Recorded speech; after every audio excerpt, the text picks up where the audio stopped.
Good evening. They came by the tens of thousands, politicians and the public, hockey fans and the famous, to pay their last respects to one of the greatest players of Canada's game. Montreal said goodbye today to Maurice Richard, a state funeral for the Rocket.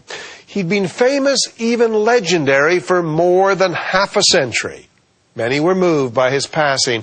But tonight we hear from some of the people who knew him best, men who shared the ice with him. Here's the magazine's Terence McKenna.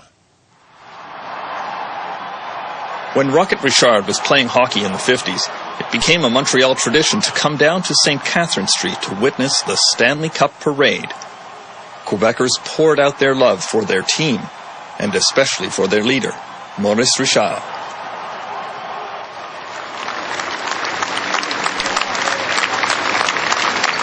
Today they came to St. Catherine Street for the Rockets' last parade. And while there was a lot of sadness, there was also an immense sense of pride in all that Richard accomplished in his long career, in all that he came to represent, even after he left the game.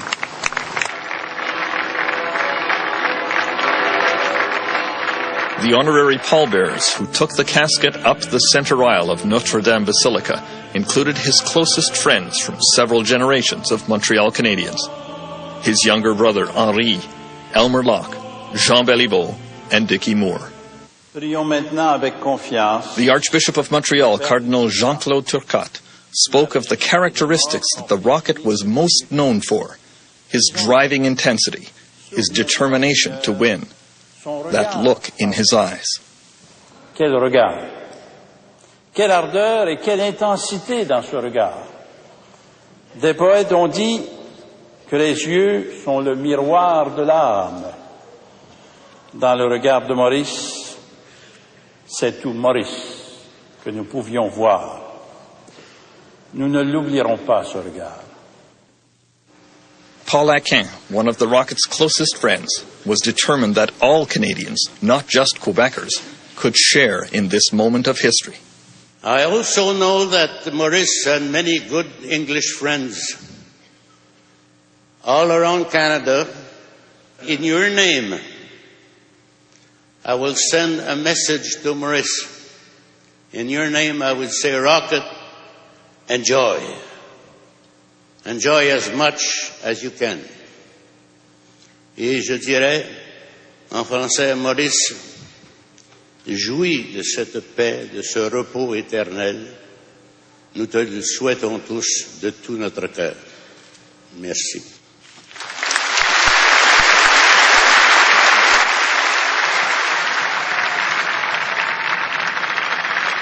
After the Montreal Canadiens players bid their final adieu to the Rocket, they returned to a wake at the Molson Centre. Honestly, I don't... There I spoke briefly with three of the Rockets' teammates. Longtime Canadiens goalie Jerry McNeil, the Rockets' line mate Elmer Locke, and the star to whom the Rocket passed the torch when he retired, Jean Béliveau. Mr. Béliveau, when you were the up-and-coming star and he was the established star, what kind of advice would he give you? Would he give you advice? Well, I used to report to the Canadian training camp even when I was playing in Quebec City. And there's a great pictures here in the building of a Rocket. I suppose, I'm sure it's been taken at the training camp. But again, Maurice was not the type. It was not in him to talk. He was not the type. There was so much pressure on him.